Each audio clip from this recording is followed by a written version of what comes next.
இவங்க யாருங்க?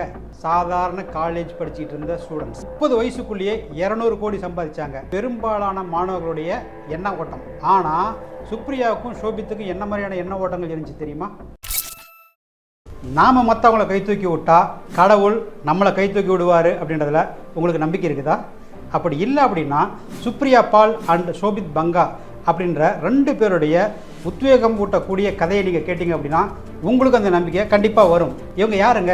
சாதாரண காலேஜ் படிச்சுட்டு இருந்த ஸ்டூடெண்ட்ஸ். இவங்க என்ன பண்ணாங்க? ஜோ ஸ்டாக்ஸ் அப்படின்ற யூடியூப் சேனலை 10 மொழிகளில் ஆரம்பித்து ஆயிரக்கணக்கான மக்களை உத்வேகம் ஊட்டி உற்சாகம் ஊட்டி அவங்க வாழ்க்கையில் என்ன சாதிக்க நினச்சாங்களோ அதுக்கு சாதிக்க வச்சு சக்ஸஸ்ஃபுல்லான பீப்புளாக மாற்றி அவங்களும் 30 வயசுக்குள்ளேயே 200 கோடி சம்பாதிச்சாங்க. இவங்களுடைய இன்ஸ்பைரிங் ஸ்டோரிக்குள்ளே போகலாமா? காலேஜ் ஸ்டூடெண்ட்ஸுங்க நார்மலாக எதை பற்றி யோசிப்பாங்க? நல்லா படிக்கணும், கேம்பஸ் ரெக்ரூட்மெண்ட் ட்ரைவ் நடந்துச்சுன்னா அதில் செலக்ட் ஆகணும், அல்லது ஆஃப் கேம்பஸ் ரெக்ரூட்மெண்ட் ட்ரைவில் செலக்ட் ஆகி நல்ல கம்பெனியில் நல்ல வேலையில் ஜாயின் பண்ணணும், நல்லா சம்பாதிக்கணும், கொஞ்சம் சேவிங்ஸ் பண்ணி நல்லா கொஞ்சம் சேஃபான லைஃப்பை நம்ம வாழணும். இதுதான் பெரும்பாலான மாணவர்களுடைய எண்ண ஓட்டம். ஆனால் சுப்ரியாவுக்கும் சோபித்துக்கும் என்ன மாதிரியான எண்ண ஓட்டங்கள் இருந்துச்சு தெரியுமா? நம்ம கிளாஸ்மேட்ஸும் ஃப்ரெண்ட்ஸும் இந்த சமூக உருவாக்கின ஒரு சூழல்லையே மாட்டிக்கிட்டு தவிக்கிறாங்களே அப்படின்றது தான். அது என்ன மாதிரியான சூழல்? எல்லாரும் என்ன மாதிரியான படிப்பு படிக்கிறாங்களோ அதே நாமளும் படிப்போம், எல்லாம் என்ன மாதிரியான வேலைக்கு போகிறாங்களோ அதே வேலைக்கு நாமளும் போவோம். ஒரு ஆட்டு மந்த மாதிரி கண்மூடித்தனமாக ஒரு சில பேர் என்ன பண்ணுறாங்களோ அதை அப்படியே யோசிக்காமல் ஃபாலோ பண்ணுறது. உதாரணத்துக்கு முன்ன பார்த்தோம் அப்படின்னா இன்ஜினியரிங்கில் ஈசின்றது ரொம்ப ஃபேமஸ். ஸோ அப்போது எல்லாரும் கண்மூடித்தனமாக அதை படிக்க ஆரம்பித்தாங்க. அடுத்தது பார்த்தோம்னா கம்ப்யூட்டர் சயின்ஸ், ஐடி இந்த மாதிரி வந்துச்சு. அப்போ எல்லாருமே அதை படிக்க ஆரம்பித்தாங்க. இப்போ ரீசெண்டாக பார்த்தோம்னா ஆர்டிஃபிஷியல் இன்டெலிஜென்ஸ். இப்போ எல்லாரும் அதை தான் செலக்ட் பண்ணுறாங்க. ஸோ இந்த மாதிரி ரெகுலராக படித்து ரெகுலராக வேலைக்கு போய் ரெகுலராக சம்பாதிச்சு ரெகுலராக சேஃபாக இருக்கணுன்றது தான் எல்லாருடைய எண்ணம். இதுதான் அந்த சூழல். இதில் சோபித் என்ன பண்ணிக்கிட்டு இருந்தார் அப்படின்னா, அந்த இளைஞன் ஒரு ஸ்போர்ட்ஸ்மேன், ரொம்ப வருஷமாக ஸ்போர்ட்ஸில் இருந்தவன், நல்லா தான் பண்ணிக்கிட்டு இருந்தான். ஆனாலும் அவனுக்குள்ள ஒரு நிறைவே கிடையாது. இது எனக்கானது இல்லை அப்படின்ற ஒரு எண்ணம் அவனுக்கு இருந்துச்சு. நாம் வேறு ஏதோ ஒன்று பண்ணணும், அதுக்கு தான் நம்ம பிறந்திருக்கிறோம் அப்படின்றது அவனுக்கு இருந்துச்சு. ஆனால் அது என்ன அப்படின்றது அவனுக்கு ஒரு கிளியராக இல்லாமல் இருந்துச்சு. அதே மாதிரி இந்த சுப்ரியான்ற பொண்ணும் பார்த்தோம்னா படிப்பில் நல்லா ஸ்ட்ராங்கு, ஸ்கூல்லையும் காலேஜ்லேயும் டாப்பர். ஸோ வேலைக்கு போய் நல்லா சம்பாதிக்கிறதுக்கான அத்தனை சாத்தியக்கூறும் இருந்த ஒரு பொண்ணு தான் சுப்ரியா. ஆனாலும் அந்த பொண்ணுக்குள்ளேயும் நாம் இந்த நார்மலாக வேலைக்கு போகிறது நமக்கு செட் ஆகாது, நம்ம வேறு ஏதோ ஒன்று பண்ணணும் அப்படின்ற ஒரு எண்ணம் இருந்துச்சு அந்த பொண்ணுக்கும். ஆனால் என்ன பண்ணணுன்ற கிளாரிட்டி இல்லாமல் இருந்துச்சு. இந்த 2 பேரும் ஒரு பார்ட்டியில் ஒரு மியூச்சுவல் ஃப்ரெண்டு மூலமாக சந்திக்கிற வாய்ப்பு கிடச்சிது. பார்ட்டியில் எல்லாரும் ஜாலியாக என்ஜாய் பண்ணிக்கிட்டு இருந்தாங்க. ஆனால் இந்த 2 பேரும் அவங்க மனசுக்குள்ளே இருந்த எண்ணங்களை பூரா கொட்டிக்கிட்டு இருந்தாங்க. அவங்களுக்குள்ளே இருந்த இயல்பான கோபத்தை, சமூகத்து மேலே இருந்த கோபத்தை எல்லாம் கொட்டி பேசிக்கிட்டு இருந்தாங்க. அந்த கோபம்தான் பின்னாடி அவங்களுடைய விஷனாக மாறிச்சு. ஒவ்வொரு மனுஷனுக்குள்ளேயும் ஒரு ஸ்பார்க் இருக்குன்றத அவங்க ஆணித்தரமாக நம்பினாங்க.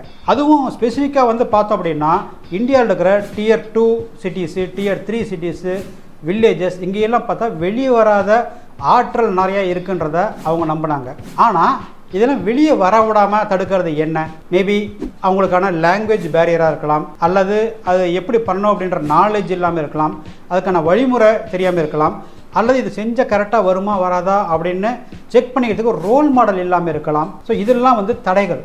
ஆனால் அந்த தடைகள்லாம் கடந்து ஒரு சிலர் ரொம்ப முயற்சி பண்ணாலுமே கூட அவங்க வாழ்க்கையில் உடஞ்சி போகிறதுக்கான வாய்ப்புகள் நிறையா இருந்துச்சு. உதாரணத்துக்கு பரீட்சையில் தோற்று போயிட்டேன், இனிமேல் எனக்கு லைஃபே கிடையாது, எனக்கு வேலையே கிடைக்கல, அவ்வளோதான், வாழ்க்கை முடிஞ்சே போச்சு, பணம் இல்லை, வீட்லேயும் அக்கம் பக்கத்துலேயும் அவமானப்படுத்திக்கிட்டே இருக்கிறாங்க அப்படின்னு சொல்லிட்டு தூண்டு போகிற தருணங்கள் நிறையா இருக்குது. இந்த மாதிரி தூண்டு போகிறப்போ அவங்கள மோட்டிவேட் பண்ணுறதுக்கு பக்கத்தில் யாராக இருந்தால் பெட்டர் இல்லையா? ஆனால் எல்லாருக்கும் அந்த வாய்ப்பு கிடைக்கிறதில்ல. இதை பற்றி அவங்க யோசித்தப்போ அவங்க இந்த யூடியூப் சேனல்ஸ் பற்றி டிஸ்கஸ் பண்ணாங்க. அதில் பார்த்தோம்னா ஏகப்பட்ட என்டர்டெயின்மெண்ட் சேனல்ஸ் இருந்துச்சு. ஆனால் ஒரு மனுஷனை உற்சாகப்படுத்தி உத்வேகப்படுத்தி மோட்டிவேட் பண்ணுற மாதிரியான சேனல்ஸ் ரொம்ப ரொம்ப கம்மியாக இருந்துச்சு. இங்கே தான் ஜோ ஸ்டாக்ஸுக்கான விதை அவங்க மனசில் உருவாச்சு. இந்த ஒரு ஐடியாவை அவங்க எப்படி டெவலப் பண்ணாங்க, அதை எப்படி லான்ச் பண்ணாங்க, அப்போ என்னென்னலாம் ப்ராப்ளம்ஸ் ஃபேஸ் பண்ணாங்க, அதை தாண்டி எப்படி அவங்க ஜெயித்தாங்க, கரண்ட்டாக என்ன பண்ணிக்கிட்டு இருக்கிறாங்க, அவங்களுடைய ஃப்யூச்சர் பிளான் என்ன, எல்லாத்தையும் நம்ம டீட்டெயில்டாக பார்க்க போகிறோம். ஸோ இந்த வீடியோவை பார்க்குறப்போ உங்களுடைய பிஸ்னஸையும் உங்களுடைய யூடியூப் சேனலையும் எப்படி வளர்க்கலான்ற ஐடியாஸ் நிறைய கிடைக்கிறதுக்கான வாய்ப்புகள் இருக்குது.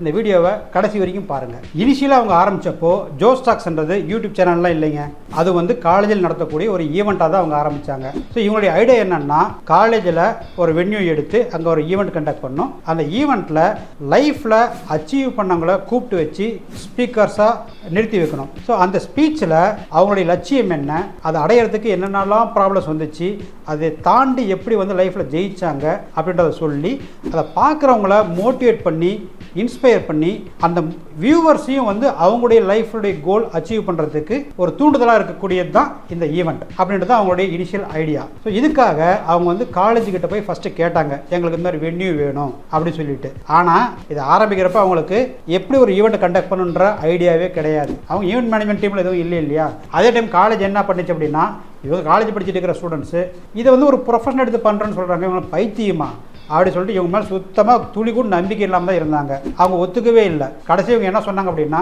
ஐயா நீங்கள் ஒன்றும் பண்ண வேண்டாம், எனக்கு வென்யூ மட்டும் கொடுங்க, நாங்கள் காசு கூட கொடுத்துட்றோம் அப்படின்னு சொன்னாங்க. நீங்கள் ஒரு செலவும் பண்ண வேண்டாம் அதையும் சொல்லிட்டாங்க. ஒரு வழியாக காலேஜ் கன்வின்ஸ் ஆகி ஓகே ஒரு சண்டே உங்களுக்கு வந்து இந்த வென்யூ கொடுக்குறேன் அப்படின்னு சொல்லிட்டு ஒத்துக்கிட்டாங்க. ஆனால் அதுக்கு பைசா பே பண்ணணுன்றதையும் சொல்லிட்டாங்க. ஸோ இந்த ஜோஸ்டாக்ஸ் ஆரம்பிக்கிறப்பயே இது நம்ம கம்பெனி, பேரண்ட்ஸ் கிட்ட 5 பைசா கூட வாங்கக்கூடாது அப்படின்றதுல 2 பேருமே ரொம்ப தெளிவாக இருந்தாங்க. ஸோ அதனால் என்ன பண்ணாங்க அப்படின்னா, இந்த ஷோபிக் நேஷனல் லெவல் ரேஸில் கலந்துக்கிட்ட அவனுடைய வண்டியை விற்றுட்டான்.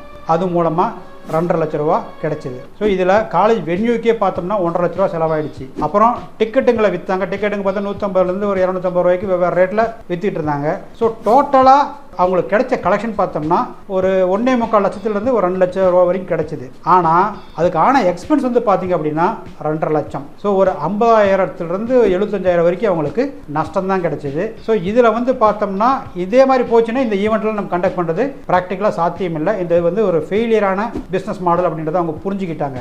ஆனால் இதில் ஒரு 300 பேர் இந்த ஈவெண்ட்டில் கலந்துக்கிட்டாங்க. நல்ல விஷயம் என்ன அப்படின்னா, அந்த 300 பேரில் வெவ்வேறு காலேஜிலேருந்து வந்த ப்ரொஃபஸர்ஸும் இருந்தாங்க. அவங்கள நிறைய பேருக்கு இந்த ஈவெண்ட் ரொம்ப பிடிச்சி போச்சு. ஸோ அவங்க காலேஜில் போய் மேனேஜ்மெண்ட் கிட்ட வந்து இதை பற்றி ரொம்ப பெருமையாக பேசினாங்க. அப்போ அந்த காலேஜ் மேனேஜ்மெண்ட் இவங்க கிட்ட பேசி எங்கள் காலேஜில் இந்த மாதிரி ஈவெண்ட் நடத்துங்க அப்படின்னு சொல்லிட்டு அவங்களே வாலண்டியராக கூப்பிட்டாங்க. வென்யூ ஃப்ரீயாக கொடுத்துட்றோம் அப்படின்றதையும் சொன்னாங்க. ஸோ அவங்களுடைய பாயிண்ட் ஆஃப் வியூ என்ன அப்படின்னா, இந்த மாதிரியான ஈவெண்ட் அவங்க காலேஜில் நடந்துச்சுன்னா அது அவங்களுக்கு ஒரு பூஸ்ட்டு மார்க்கெட்டிங் யூஸ் பண்ணிக்கலாம் அப்படின்றது தான். ஸோ இப்போ அவங்களுக்கு வென்யூ ஃப்ரீயாக கிடைச்சிருச்சு. மற்றபடி வந்து பார்த்தோம்னா வீடியோ எடுக்கிறதுக்கோ ப்ரொடக்ஷன் பண்ணுறதுக்கோ வந்து அவங்ககிட்ட பைசாவில் எதுவுமே கிடையாது. ஸோ அதனால் ஃப்ரெண்ட்ஸுங்கிட்ட மற்றவங்ககிட்ட எல்லாமே கேட்டு ஃப்ரீ வாலண்டியர்ஸாக அவங்க எக்யூப்மெண்ட்ஸ் எடுத்துகிட்டு வாங்க அப்படின்னு கெஞ்சி கேட்டுக்கிட்டாங்க. ஸோ அப்போ அவங்களும் வந்து பார்த்தோம்னா இந்த ஈவெண்ட் வந்து ஒரு காசுக்காக நடக்குது, அடுத்தவங்கள வழி நடத்தும் அப்படின்றதுனால அவங்களும் பெருந்தன்மையோட வந்து வீடியோலாம் வந்து எடுத்து கொடுத்தாங்க. அதுக்கு மேலே ஆகிற செலவுகளை வந்து பார்த்தோம்னா ஸ்பான்சர்ஸ் கிட்ட நிறைய தேடி அலைஞ்சு பிடிச்சி அந்த இது மூலமாக சரி பண்ணிக்கிட்டாங்க. ஸோ இது மூலமாக அடுத்த ஒரு 1.5 வருஷம் நிறைய காலேஜஸில் நிறைய சிட்டிஸில் இந்த மாதிரியான ஈவெண்ட்ஸை நடத்தினாங்க. இது மூலமாக பெருசாக வருமானம் இல்லை, அதே டைம் வந்து நிறைய லாஸும் கிடையாது. இந்த முதல் கான்ஃபரன்ஸை ஆரம்பித்து 3 மாதம் கழித்து அவங்களுக்கு இமெயில்ஸ் வர ஆரம்பிச்சிது. அந்த இமெயில்ஸில் இந்த முதல் கான்ஃபரன்ஸில் அட்டன் பண்ண பார்ட்டிசிபெண்ட்ஸ் மெயில்ஸ் அனுப்பியிருந்தாங்க.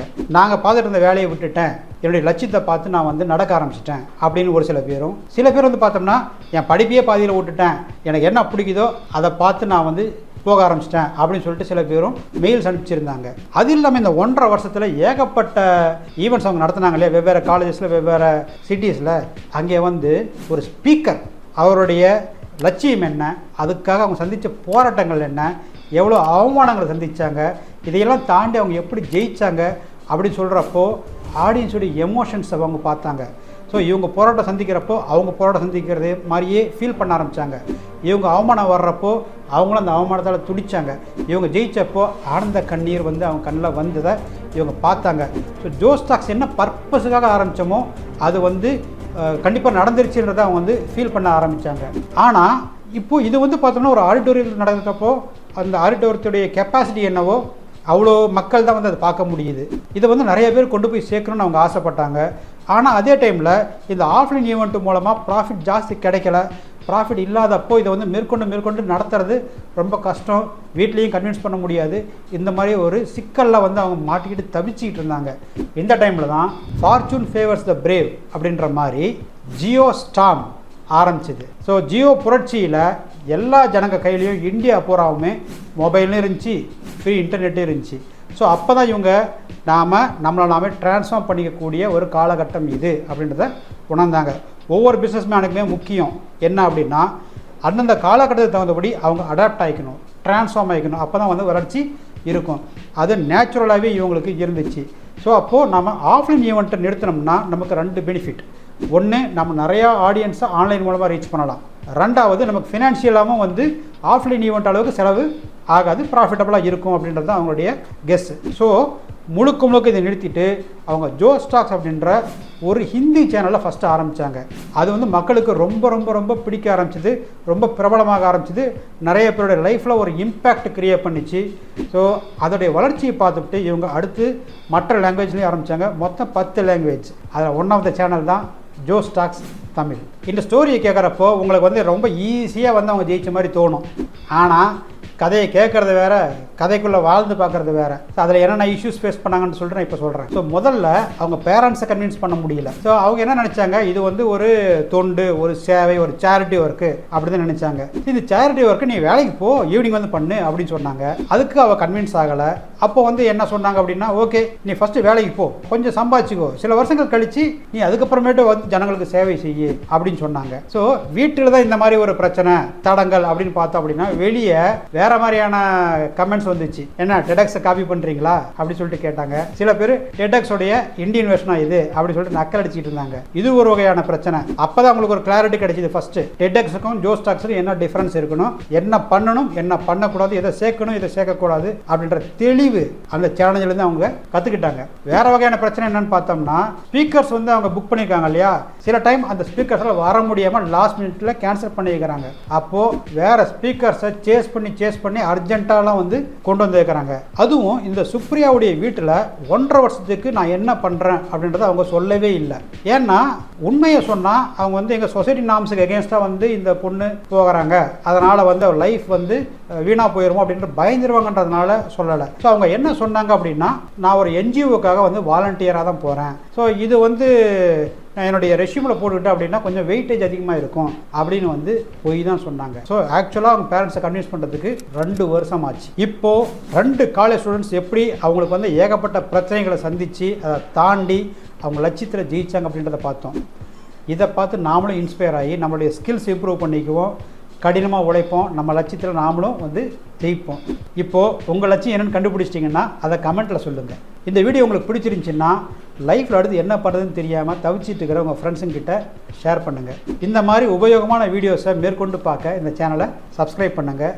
வெற்றி நமதே. மீண்டும் இன்னொரு வீடியோவில் நம்ம பார்ப்போம். நன்றி.